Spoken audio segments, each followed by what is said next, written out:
Muito obrigada, Sra. Presidente. Cumprimento as Sras. Ministras, Senhoras e Senhores Deputados. Em 2017, como se lembram, foi um ano de grandes incêndios em Portugal e morreram 114 pessoas. Nessa altura o país escandalizou-se, ficou de luto, houve apuramento de responsabilidades e houve consequências. Em 2020, no ano de Covid, morreram 700 pessoas em lares e parece-me que é também a ocasião para que o país fique de luto, para que se apurem responsabilidades e se tirem consequências. E sim, Sr. Deputado Tiago Barbosa Ribeiro, o problema é mundial, mas isso não nos exime da nossa responsabilidade nacional, nem nos deve resignar a uma inevitabilidade de que ocorrerão mortes, porque sim. E o reconhecimento de que se falhou, em Reguengos como em muitos outros lares, como é que se ajusta a atuação em função daquilo que aprendemos.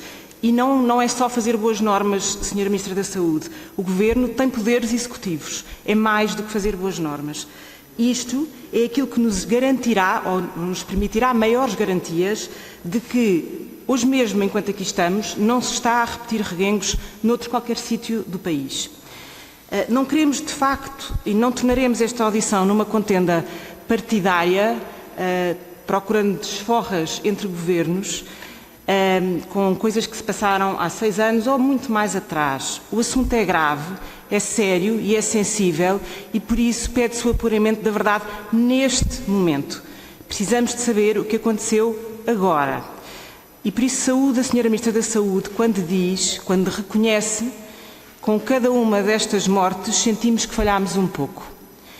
E é com esta abertura e é neste plano que eu gostava de colocar um conjunto de questões que têm, obviamente, a ver com Reguengos, como exemplo e como ponto de aprendizagem daquilo que se pode estar a repetir noutros pontos do país. Sra. Ministra do Trabalho, da Solidariedade e da Segurança Social, em 15 de agosto, a Sra. Ministra deu uma entrevista ao Expresso e disse sobre Reguengos: logo na sequência do que estava a acontecer em Reguengos, pedi à Segurança Social informação e análise sobre toda a informação e todo o histórico. E disse também: a Segurança Social reportou-me, ou os serviços reportaram-me toda a atividade desenvolvida no lar ao longo da pandemia. No dia 22 de agosto, o Sr. Primeiro-Ministro, ao Expresso, ao mesmo meio de comunicação, disse: em julho, a Sra. Ministra mandou abrir um inquérito e repete isto várias vezes ao longo da entrevista. A jornalista insiste, porque havia uma discrepância de informação, e o Sr. Primeiro-Ministro diz: acho que tive mais sorte do que vocês na pergunta que fiz à Ministra. O relatório do ICE a que nós tivemos acesso, que foi entregue de 14 de julho, não fala em inquérito. O relatório diz, na sua página inicial, que em cumprimento do solicitado pela Sra. Ministra, apresenta-se uma avaliação e um relatório atualizado sobre a situação e cumprimento das normas. Para além disso, o relatório não relata factos que ocorreram ao longo de toda a pandemia. Essencialmente baseia-se no último ponto de observação, que é uma visita feita em 11 de março de 2020, antes da pandemia, antes do surto e antes das mortes. E, portanto, Sra. Ministra, das duas uma, ou há um segundo relatório pedido à inspeção, uma inspeção de facto, um inquérito de facto que ainda não chegou ao Parlamento, ou na ausência dele, a única coisa que temos é este documento. E, portanto, pergunto-lhe, confirma o que disse o Sr. Primeiro-Ministro, que a senhora o informou que realizou um inquérito? Onde é que está esse inquérito? Queria, ainda neste tema, dizer-lhe que este documento do ICE, de facto, se baseia numa visita feita em março, a 9ª visita de que é dada nota a este lar. Estranhamente, nesse relatório não é dada nota de uma visita feita posteriormente, em 23/6, já durante a pandemia, não sei porquê, mas, de facto, nessa visita de 11/3 não há registro de particulares irregularidades particularmente significativas, a não ser uma que se vai a verificar relevante mais à frente, que tem que ver com os processos individuais de cuidados dos doentes não estarem completos, nem toda a informação deles constar, não haver registros diários datados e assinados de todos os serviços prestados nesses processos individuais. Mais à frente, sabemos nós agora que isto se veio a revelar material para aquilo que se passou no lar. Neste relatório, também sobre o plano de contingência, dizem que de facto havia um plano de contingência, mas o próprio Centro Distrital da Segurança Social dá nota de muitas fragilidades, mas depois não diz que os corrigiu. Nada sobre isso. E essas fragilidades, novamente, vêm-se a verificar mais à frente materiais e correlacionadas com o agravamento das situações de saúde dos utentes. E, portanto, pergunto-lhe se há uma relação entre aquilo que são as fragilidades identificadas no plano de contingência e a situação de saúde dos doentes, mantém a sua afirmação de que não tem que falar sobre as condições de saúde das pessoas que estavam nos lares. Porque, Sra. Ministra, não encontrará nenhum idoso em nenhuma instituição dividida em partes iguais entre segurança social e saúde. É uma pessoa só e temos que olhar para ele nesta lógica transversal, sem uma espécie de tratado de tordesilhas de responsabilidades entre a segurança social e a saúde. Sra. Ministra da Saúde, sabemos muito sobre a polémica do relatório da Ordem dos Médicos, agora não me parece seja relevante reavivar esse tema e essa ferida, mas uma das queixas que o relatório da Ordem dos Médicos faz e dá nota é que a deslocação dos médicos das unidades de saúde familiar em permanência e continuadamente para o lar levou a que não fossem garantidos os cuidados aos utentes dessas unidades de saúde familiar. Tem dados que confirmam esta informação? É assim que aconteceu? A Ordem dos Médicos também questiona a decisão de manter os doentes no hospital de campanha, faz afirmações graves, sérias, dizendo que esta manutenção neste hospital de campanha, em vez do internamento hospitalar, levou, em conjunto com o agravamento da falta de medicação, que aqui já foi falada, medicação regular, ao agravamento e, eventualmente, até à morte de alguns destes utentes. Concorda com esta afirmação? Tem dados que corroborem esta afirmação? O despacho que aqui já falou, o despacho 4097-B, dá poderes de coordenação, nestes casos, durante o estado de emergência e depois do estado de emergência, à Autoridade de Saúde Local. A Autoridade de Saúde Local, como o nome indica, não é uma autoridade de saúde à distância, por isso é que é local. E o senhor presidente dessa Autoridade de Saúde nunca foi ao terreno alegando idade, grupo de risco, o facto de ser fumador e o facto de não ter experiência no uso de EPIs. Parece-lhe esta justificação razoável, Sra. Ministra? A pronúncia da Autoridade Regional de Saúde do Alentejo sobre o relatório da Ordem dos Médicos tem 90 pontos. Mais ou menos 80% desses pontos são gastos a questionar, a criticar a intenção, o âmbito, a metodologia e as afirmações da Ordem dos Médicos. Mas apenas 10% com benevolência são gastos sobre a substância real do que aconteceu naquele lar, sobre a situação em que se encontravam os doentes na altura do surto, os doentes e utentes e os funcionários, sobre a situação da inexistência de circuitos separados, de espaços descontaminados, da medicação a ser devidamente administrada. Acha razoável, Sra. Ministra, que a Autoridade Regional de Saúde, que é a entidade que coordena, do ponto de vista da saúde, localmente a situação, prefira pronunciar-se, sobretudo, sobre a forma em vez da substância? A Sra. Ministra mantém a confiança no Sr. Diretor Regional da Autoridade de Saúde Local? Senhoras Ministras, o CDS apresentou várias vezes nesta Casa propostas sobre esta matéria e continuará a fazê-lo, desde logo algumas agendadas.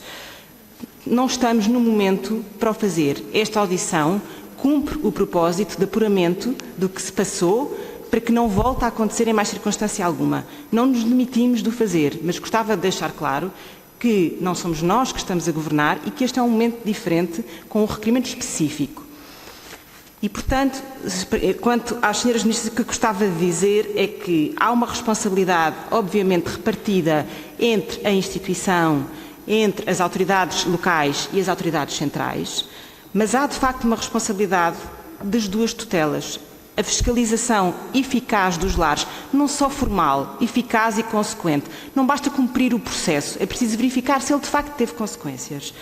A boa gestão dos recursos públicos, desde logo o financiamento que é feito a estas instituições, versus aquilo que depois lhes é pedido e é sacado, mas também a gestão dos recursos que aqui foi tanto falada durante o Covid, é alvo da avaliação e de escrutínio e medirá o bom desempenho das senhoras ministras se fizeram ou não o melhor que podiam ter feito em qualquer circunstância. A agilização dos meios no terreno e a capacidade de resposta é também vossa responsabilidade. A compreensão de que tem que haver uma articulação no local, mas também centralmente entre os dois Ministérios de Saúde e Segurança Social, que não são áreas que possam ter fronteiras, que fiquem em zonas cinzentas, onde a responsabilidade não é atribuível a ninguém, não pode acontecer. Precisamos, senhoras ministras, que compreendam isto, que se responsabilizem por isto, que progridam nos modelos no sentido que for mais razoável e o CDS estará disponível para trabalhar nessa progressão, para que haja de facto garantias que Reguengos não volta a acontecer, que Matosinhos não volta a acontecer, que Vila Real não volta a acontecer e que muitos destes outros casos não voltam a acontecer. O que se passa nos lares é uma questão civilizacional, mede a maturidade do nosso país e por isso é que é tão sensível. Muito obrigada. Muito obrigada, Sra. Deputada. Agora, uma questão de alternância. Faz favor, Sra. Ministra da Saúde. Muito obrigada, Sra. Deputada Ana Rita Bessa. Não há áreas estanques na governação, nem entre saúde e trabalho e solidariedade e segurança social, nem entre estas duas áreas e outras áreas cuja intervenção também foi absolutamente decisiva para tudo aquilo que aconteceu no terreno desde o início desta pandemia, concretamente a intervenção em estruturas residenciais para idosos. Desde logo a administração interna, também os senhores secretários de Estado que regionalmente tiveram uma intervenção de coordenação, também aquilo que foi o poder local e a intervenção das autarquias.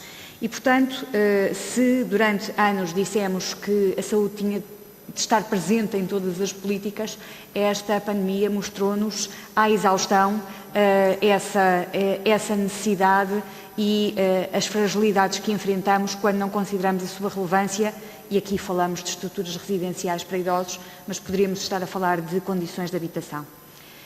E tem toda a razão a senhora deputada quando diz que há aqui responsabilidades executivas e também não as enjeitamos. Colocou 4 questões e colocou-as sob o mote de que o país não se resigna. E sim, acompanhámo-la quando diz que o país não se resigna e que não nos podemos resignar a não tentar ir mais além e fazer melhor, porque acreditamos mesmo que há sempre possibilidade de o conseguir fazer. E, dentro desta lógica, colocou-me 4 questões. Quem ficou por atender? Quando estes profissionais de saúde tiveram que se deslocar em cumprimento do meu despacho à ERPI, que aqui é o foco, ou é pelo menos o mote para esta discussão. Eu gostava de realçar algo que já disse anteriormente e que penso que também tem que nos fazer refletir, é que muitos dos residentes em estruturas residenciais para idosos têm médico de família atribuído. Concretamente, dos 86 utentes que residiam nesta estrutura, 49 deles estavam inscritos justamente na Unidade de Saúde Familiar Remo, aquela a quem foi, uma daquelas a quem foi solicitado o acompanhamento desta estrutura. E, portanto, é evidente que, ao longo desta pandemia, temos tido sempre uma grande preocupação e uma dificuldade em manter o equilíbrio entre diversos valores e valores muito ponderosos de um e de outro lado em presença, designadamente a atividade assistencial Covid e a atividade assistencial não Covid, mas também me parece evidente que aqui havia uma necessidade de apoio à qual ninguém se podia furtar, como, depois de uma orientação escrita, e assim aconteceu. Depois, a questão das deslocações dos utentes para outros espaços e das referências que a esse propósito são feitas no documento da Ordem dos Médicos. A decisão de deslocação ou não deslocação de utentes é uma decisão médica, não é uma decisão administrativa. É uma decisão que é tomada com uma maior propriedade pela Autoridade Local de Saúde, mas que decorre de uma reunião, de uma conversa, não sei se a reunião é presencial, se é por videoconferência, admito que possam haver vários formatos, mas de um consenso, de uma avaliação que é feita por 4 estruturas. Proteção Civil, através do Centro Operacional Distrital, Segurança Social, através do Centro Distrital, Autoridade Local de Saúde e municípios.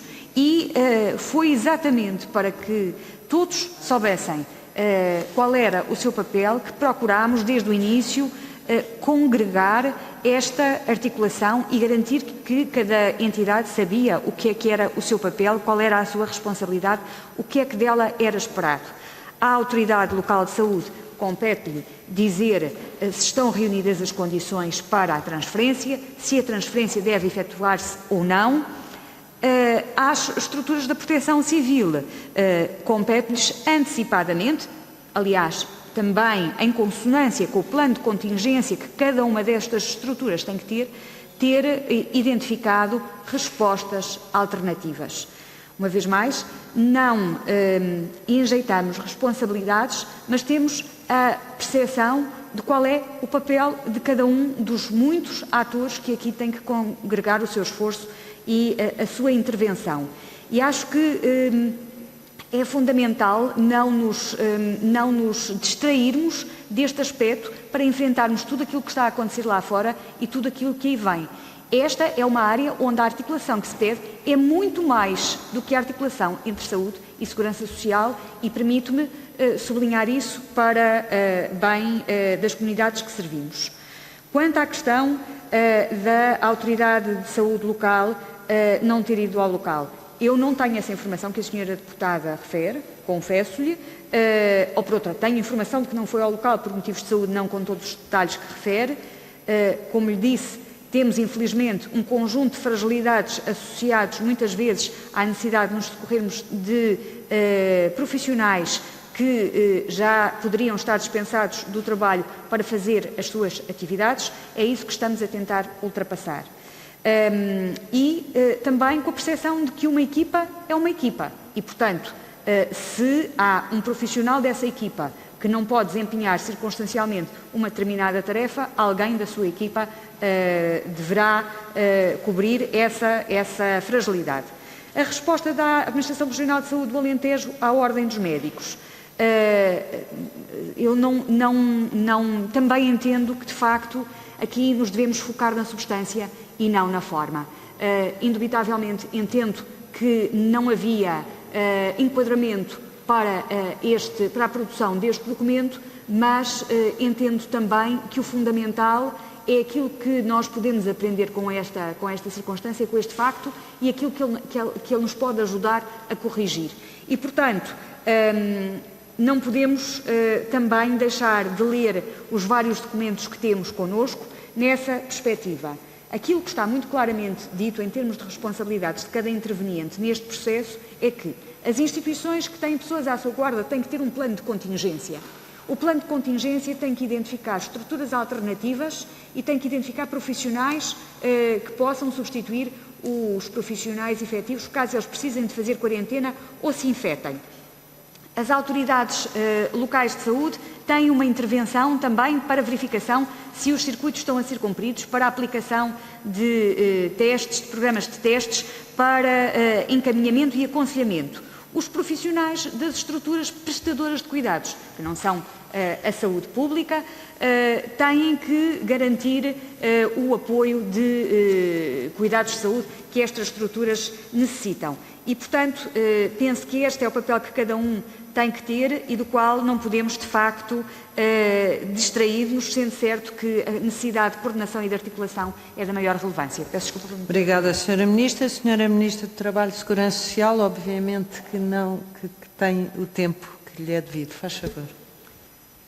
Senhoras e Senhores Presidentes, Senhores Deputados, Senhora Deputada, antes de mais, um pouco esclarecer as questões que tinha perguntado sobre o que é que eu pedi ao Instituto de Segurança Social. Eu, de facto, no dia 12 de julho, solicitei ao Instituto de Segurança Social que fizesse uma avaliação e que me enviasse uma avaliação de toda a situação, bem como um relatório sobre o cumprimento das normas legais e regulamentares no caso de Reguengos, para perceber exatamente tudo o que tinha acontecido e a verificação da sua conformidade com as normas legais e regulamentares. Foi isto que eu pedi expressamente logo no dia 12 de julho ao Instituto de Segurança Social e o Instituto de Segurança Social me fez o relatório que eu enviei, aliás, à Assembleia, aos senhores deputados. Esta informação foi toda também comunicada ao Ministério Público e o que depois também fiz foi, na sequência de existirem informações e relatórios com versões não necessariamente coincidentes em todas as verificações, até porque umas tinham sido com base em verificações no local, outras tinham sido com factos relatados por terceiras pessoas, considerei que era importante haver uma averiguação por parte da área da inspeção da Segurança Social. Portanto, além desse pedido de verificação do cumprimento das normas legais e regulamentares, eu pedi que houvesse uma averiguação por parte do Serviço de Inspeção da Segurança Social e pedi também que houvesse uma avaliação por parte da Inspeção-Geral do Ministério do Trabalho. No fundo, desencadeei todos os procedimentos para conseguirmos ter o máximo de informação possível sobre exatamente as várias situações relatadas, porque penso que o objetivo é comum a todos. É todos percebermos exatamente o que aconteceu e também, naturalmente, todas as consequências que daí advenham em função também dos vários níveis de avaliação, seja em termos do Ministério Público a nível criminal, seja a nível de verificação se houve cumprimento ou não dos próprios procedimentos que estavam definidos, para verificação de toda a situação. Acho que é isso que também todos queremos e, portanto, é esse também o nosso objetivo. Paralelamente, a preocupação foi também perceber o que é que, a nível da própria capacidade de resposta da Segurança Social, o que é que foram os vários momentos de acompanhamento antes do surto e do pós-surto. A Sra. Deputada já referiu, aliás, que antes do surto tinha havido uma visita técnica no dia 11 de março à própria instituição, para verificação se tinha um plano de contingência, para verificação da avaliação da própria instituição, como foi feito, aliás, e foi esta a grande preocupação, no maior número de lares possível, e no caso do Alentejo, há pouco não respondi, mas no caso do Alentejo até já foram visitadas neste momento todas as instituições, todos os lares do Alentejo, alguns deles até já 2 vezes. Já estão na segunda verificação face às primeiras visitas que foram feitas. Portanto, aqui, antes do surto, tentar fazer um bocadinho aqui a cronologia. Antes do surto foi feita essa visita técnica, foi permanentemente atualizada o lar, tal como todos os lares, sobre as normas de orientação, quer da Direção-Geral de Saúde, quer do Instituto de Segurança Social, sobre as medidas de prevenção a implementar. Foi feita a testagem a 125 trabalhadores da Fundação, portanto, nas várias valências da Fundação. Foi também verificado que existia o plano de contingência e houve uma interação até para a melhoria do plano de contingência e foi mantido regularmente um contacto com a instituição, como aliás o Centro Distrital tem feito com todas as instituições, portanto um contacto regular com as instituições para a identificação de problemas que tenham ou não tenham para ir acompanhando. Durante o surto foi disponibilizado no dia 20 de junho, foram disponibilizados equipamentos de proteção individual. Penso que haverá alguma percepção errada de que a Segurança Social não foi logo lá no dia mal teve conhecimento do surto. A Segurança Social foi logo lá, portanto, aliás, até foi lá entregar os equipamentos de proteção individual. Por outro lado, como disse, logo no dia 19 foi acionado o protocolo para reforço de recursos humanos em função daquilo que foi sendo identificado como as necessidades necessárias. Ao todo, a Segurança Social mobilizou 35 pessoas para serem colocadas na instituição, depois de contactadas 670 pessoas que foi tentado para o reforço dos recursos humanos. Houve o recrutamento de um novo diretor técnico, porque, como sabem, o diretor técnico ficou impedido porque ficou também infectado. E, portanto, houve o recrutamento de um novo diretor técnico em conjunto com a Caritas local, que ajudou nesta colocação, e durante o surto, a instituição foi visitada com 16 visitas de acompanhamento por parte do Instituto de Segurança Social. Senhora Ministra, eu peço desculpa, mas terá